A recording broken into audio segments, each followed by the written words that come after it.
Je me présente, je m'appelle Julie Migaud.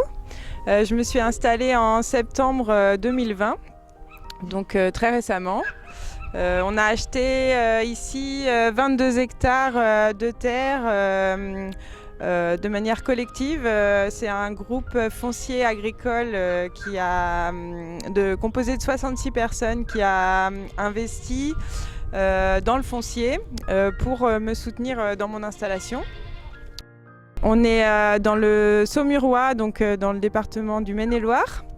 C'est plutôt une zone maraîchère et viticole. Globalement, c'est quand même les deux activités agricoles principales.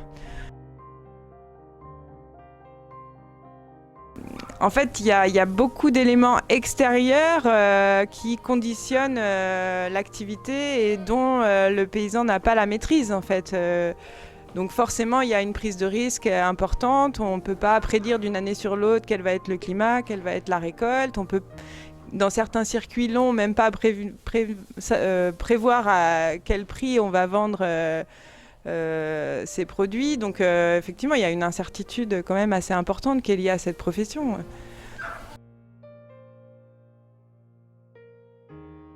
J'ai souhaité insérer mon projet sur le territoire et regrouper du monde autour de ce projet, peut-être pour me rassurer aussi dans ma prise de risque et me sentir épaulée en fait par le contexte qui m'entoure, les gens qui m'entourent, les élus, voilà, tous ceux qui peuvent être concernés par les problématiques agricoles. Pour moi, c'était essentiel, en tout cas pour réduire le risque, de faire de la vente directe et d'être maître de mes prix de vente.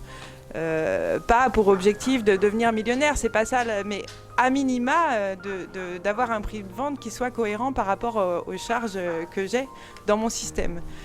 Donc ça, c'est le premier point. Et le deuxième point, c'était plutôt que de viser toujours plus de production, viser un système avec le plus possible d'autonomie. Qui a pas trop de charge, c'est-à-dire baser un système sur le pâturage, sur l'herbe, sur voilà, pas être trop dépendante de l'extérieur, parce que les coûts aussi de tout ce qu'on achète à l'extérieur sont variables et que d'une année sur l'autre on peut pas vraiment en prédire, alors que finalement ce qu'on arrive à produire, ce que les chèvres elles mangent toutes seules dehors en allant pâturer, c'est quelque chose qui coûte pas très cher et qui permet en fait de minimiser le risque final en fait. Par rapport à ma famille, il y a aussi une prise de risque financière par rapport à ma rémunération.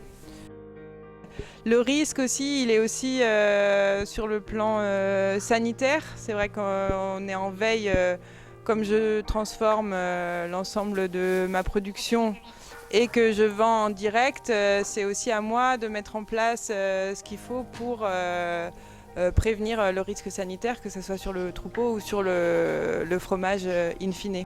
Donc ça fait partie d'un des risques aussi qui est pris par le paysan, qui est celui d'assurer la qualité sanitaire du produit qu'il va vendre derrière.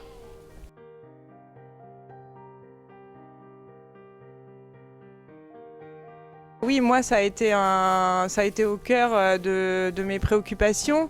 Et je pense que tant que pour moi, il n'y avait pas des réponses un petit peu, finalement, l'installation, elle n'était pas vraiment possible.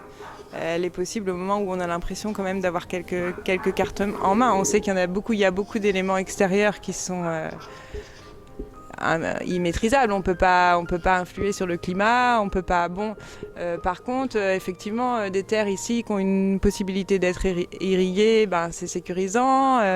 Le fait que je sache aujourd'hui à quoi ressemble un lait quand il sort quand il y a une mamite et qu'il y a une infection mammaire, après c'est quelques années de pratique qui font qu'à un moment donné, on a l'impression d'avoir quelques clés en main aussi.